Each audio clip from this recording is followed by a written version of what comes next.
amado amigo, retornaremos ao lugar a qual pertencemos.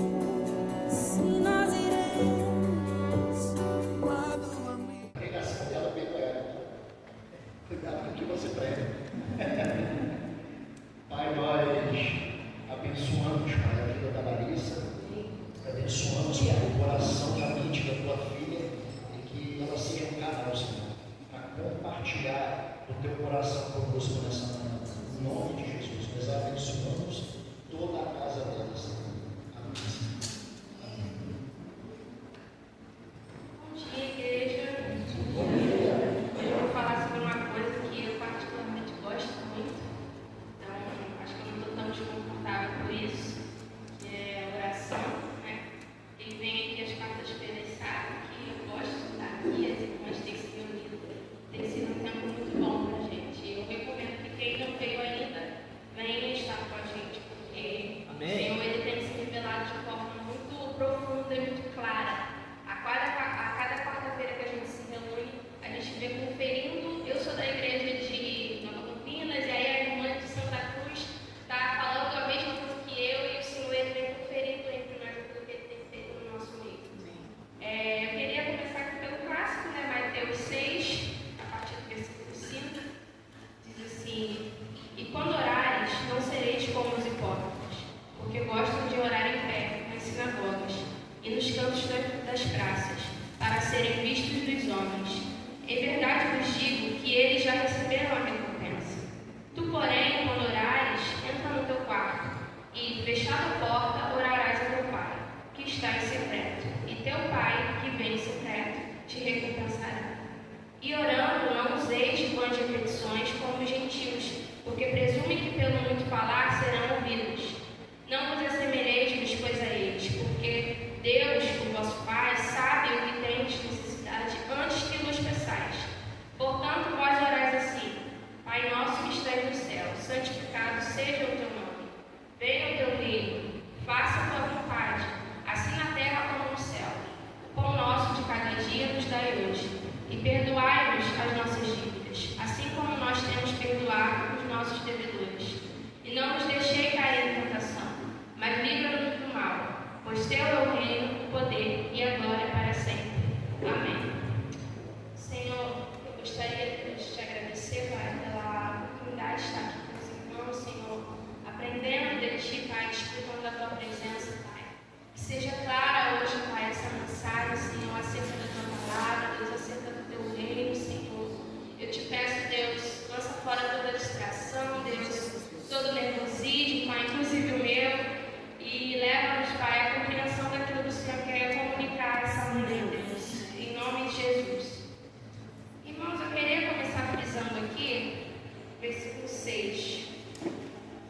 No versículo 6 ele diz assim: Tu, porém, quando orares, entra no teu quarto, e fechada a porta, orarás ao teu Pai em secreto. Teu Pai, que vê em secreto, te recompensará. Gente, é errado orar em público? Não é errado. Eu acabei de fazer isso, orar em público, a gente fez mais cedo. Não é errado orar em público. O errado ali era que aonde estava a intenção daquela oração pública que eles estavam fazendo. Porque eles estavam ali orando em público, não para de fato se conectar ou ter um relacionamento com Deus, mas para se amostrar, para serem vistos pelas pessoas, para receberem algum tipo de validação humana. Tanto que depois, em Mateus 15:8, Jesus fala assim, ó: Este povo se aproxima de mim com sua boca e me honra com seus lábios, mas o seu coração está longe de mim. Jesus ele relembra a profecia de Isaías sobre isso. Então o problema aqui não era simplesmente por eles estarem orando em público, mas o porquê eles estavam fazendo aquilo, entende?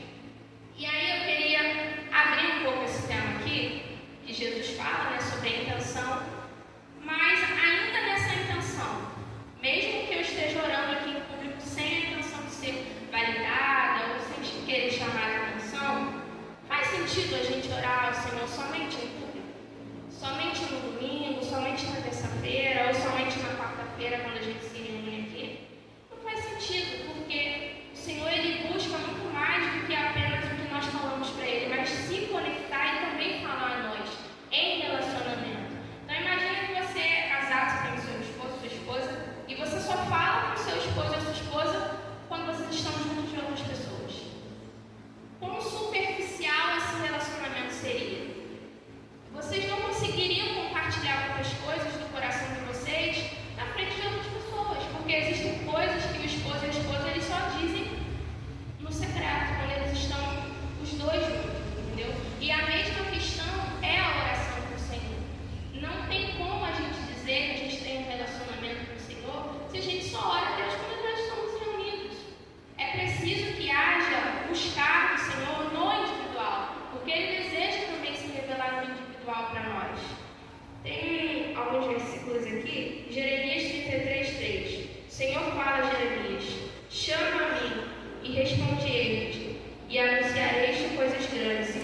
E orando, não useis vãs repetições como os gentios, porque presumem que pelo muito falar serão ouvidos. Não vos assemelheis, pois, a eles, porque Deus, o vosso Pai, sabe o que tendes necessidades, antes mesmo que pensais. Às vezes esse título, Criador de todas as coisas, Criador de todo o universo, ele brilha aos nossos olhos de uma forma diferente. É como se a gente estivesse vendo muito mais o que Deus pode nos proporcionar do que o que nós podemos fazer por Ele. Entende? Não que a gente tenha, Deus precise de nós para alguma coisa, mas Deus deseja o retorno do nosso coração com relação àquilo tudo que Ele fez nas nossas vidas, entendeu? Tem um livro que eu estou lendo que chama Jesus que as Mulheres Viram. E aí a autora aborda a passagem da mulher samaritana, quando ela está no poço, e aí Jesus pede água para ela, e ela fala: você é judeu, eu pedi água para uma mulher samaritana. E aí Jesus responde para ela, em João 4, 10 ao 15. Jesus respondeu e disse-lhe: se tu conheceras o dom de Deus, e quem é que te diz, dá-me água de beber, tu lhe pedirias a ele que te daria água viva. Disse-lhe a mulher: Senhor, tu não tens como tirar a água, o poço é fundo, onde pois tem a água viva? És tu o maior do que nosso pai Jacó, que nos deu esse poço, bebendo ele próprio dele, os seus filhos e o seu gado?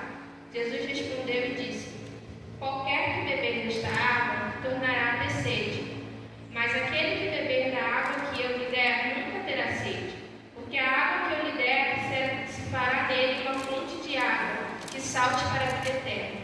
E aí no versículo 15 ela responde para Jesus: Senhor, dá-me dessa água para que eu não tenha mais sede e não venha aqui tirá-la. É interessante porque a resposta dela tem a ver com algo físico ali. Ela não queria mais ter que ir tirar do poço, enquanto Jesus estava oferecendo para ela algo muito mais profundo, sabe? Jesus estava oferecendo vida eterna e ela estava vendo aquilo ali como uma oportunidade prática para a vida dela. E aí a autora diz assim: talvez Jesus funcione em sua vida como um Papai Noel eterno, alguém a quem se pode enviar uma lista de desejos e que traz um toque de magia as marcas da sua vida cotidiana. Mas embora Jesus seja a fonte de tudo que temos de bom e goste de escutar as nossas orações, se conhecêssemos a dádiva de Deus e com quem estamos falando, nós lhe pediríamos em primeiro lugar, acima de tudo, que Ele nos desse a Ele mesmo.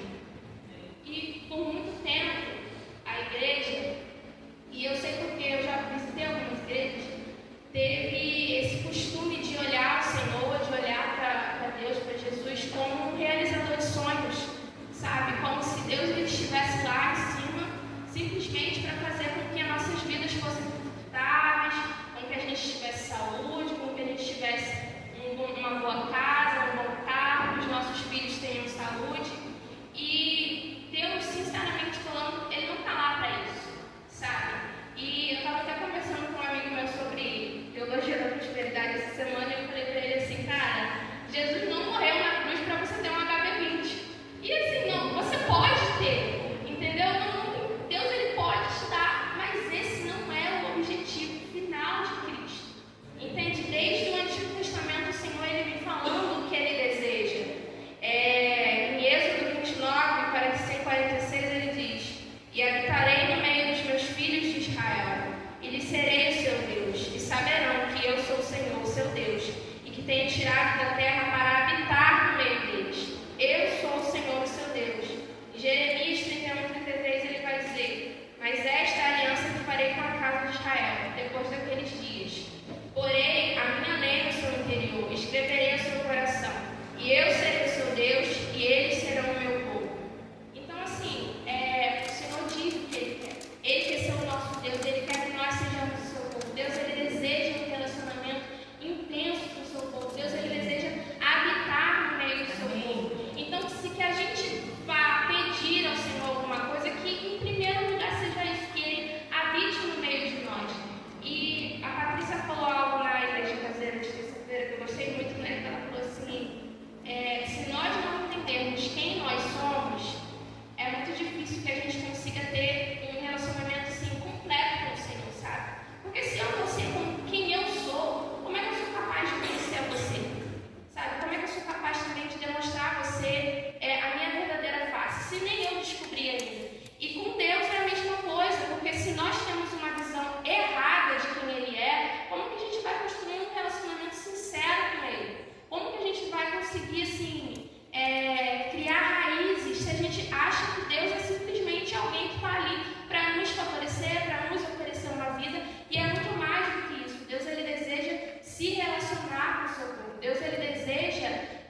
que Jesus fala, né, no Novo Testamento, João 14, 1, do 1 ao 3, né? Não se turbe o vosso coração. Credes em Deus, credes também em mim.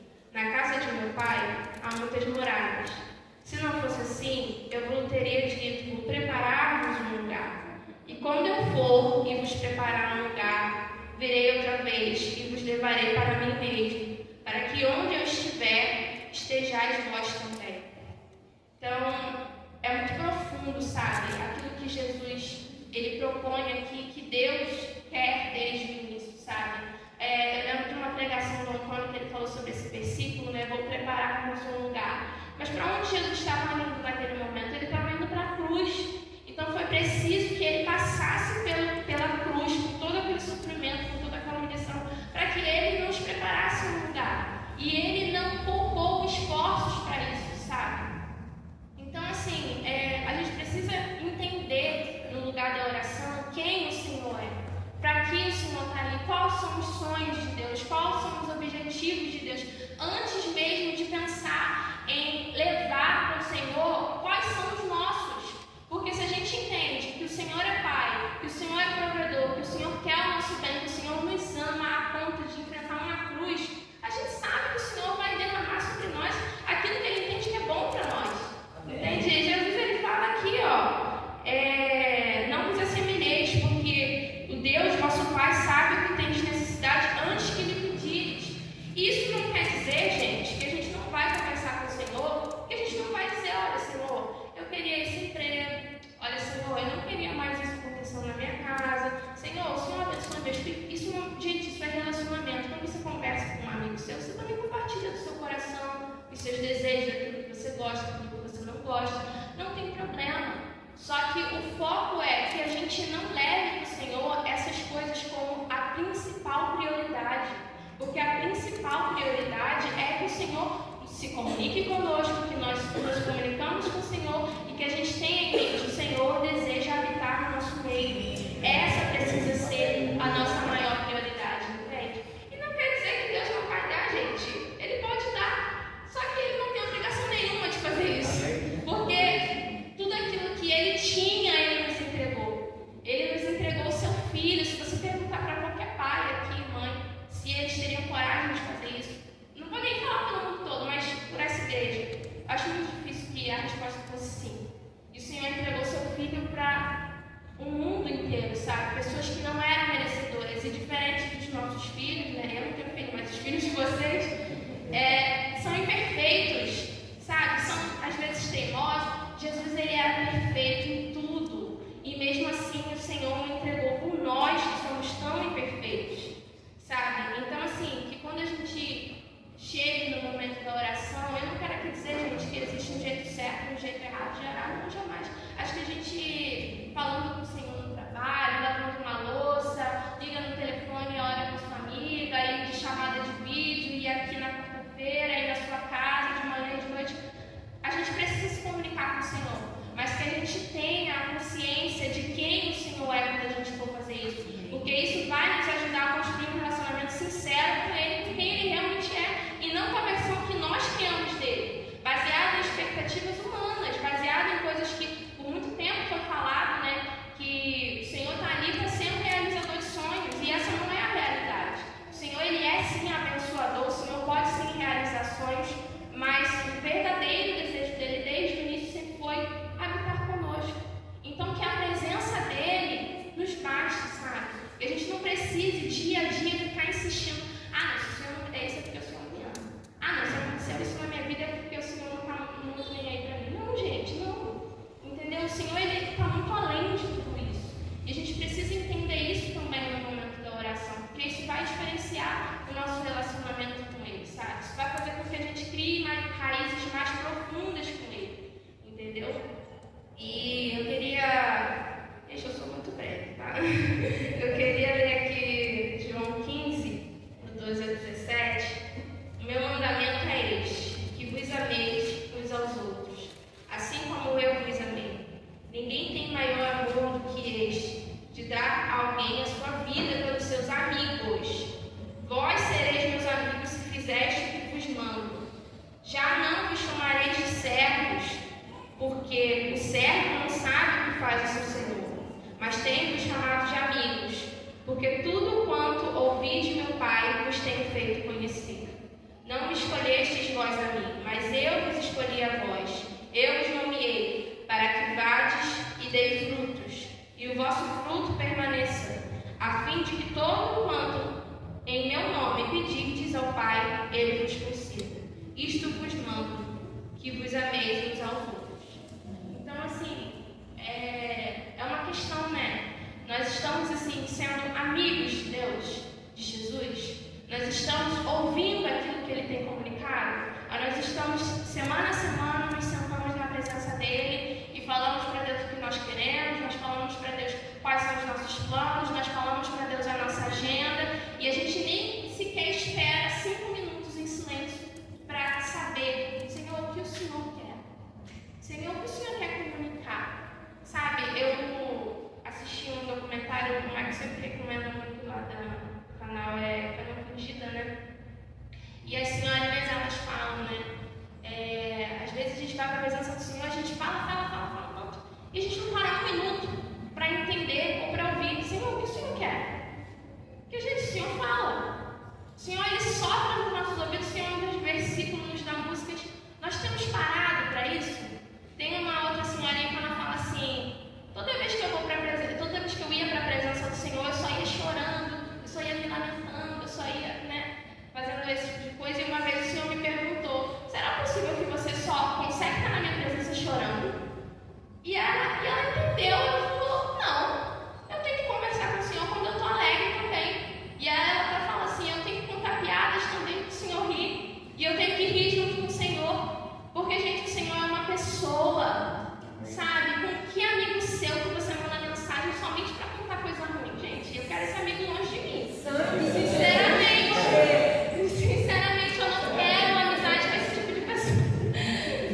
Sabe assim, que amigo é esse, gente? Que amigo é esse que você não para conversar quando acontece uma coisa boa, quando você está feliz, quando você quer festejar? E às vezes nós somos assim, nós só procuramos o Senhor quando a gente está tudo quebrado, quando a gente não tem mais nada e o Senhor é a única coisa que a gente tem. Aí a gente vai lá, aos pés do Senhor. E Ele é tão misericordioso que mesmo nesse momento Ele nos acolhe. E Ele não se desfaz de nós. Mas a gente tem a consciência de que a gente não tem que estar na presença do Senhor só nesse momento, sabe? Porque imagina, toda vez que você pensar no seu relacionamento com o Senhor, você pensa, será que eu gostaria de me relacionar com uma pessoa que se comporta desse jeito? Sabe? Que só me manda mensagem que não está dando tudo errado? Ou que só me manda mensagem para pedir alguma coisa, mas que não retribui também aquilo, né, que eu tenho feito, não é grato, não fala comigo quando está tudo bem, quando está tudo feliz, quando está dando tudo certo. Então a gente precisa também avaliar isso, sabe? A maneira como a gente tem se portado diante do Senhor. Que tipo de relacionamento nós estamos oferecendo para o Senhor? É um relacionamento que nós gostaríamos que outra pessoa tivesse com a gente? Sabe? Isso é muito importante. E eu gostaria de fazer uma coisa que eu não queria fazer porque eu não gosto muito, mas eu queria chamar os líderes aqui na frente.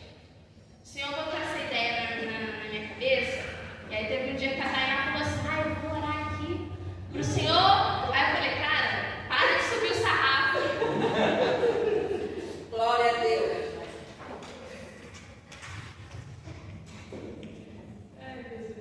Teve uma conversa que a gente teve e o Tom falou assim, a gente precisa ser mais prático. A gente precisa praticar. Então, já que a gente está falando sobre oração, eu queria chamar os líderes aqui na frente.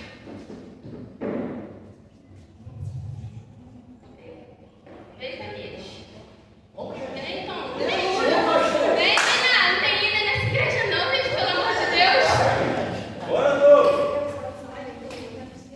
Geralmente, gente, a gente faz muito apelo, né, no dia da conferência, para que as pessoas venham aqui na frente e recebam oração, geralmente os membros, né?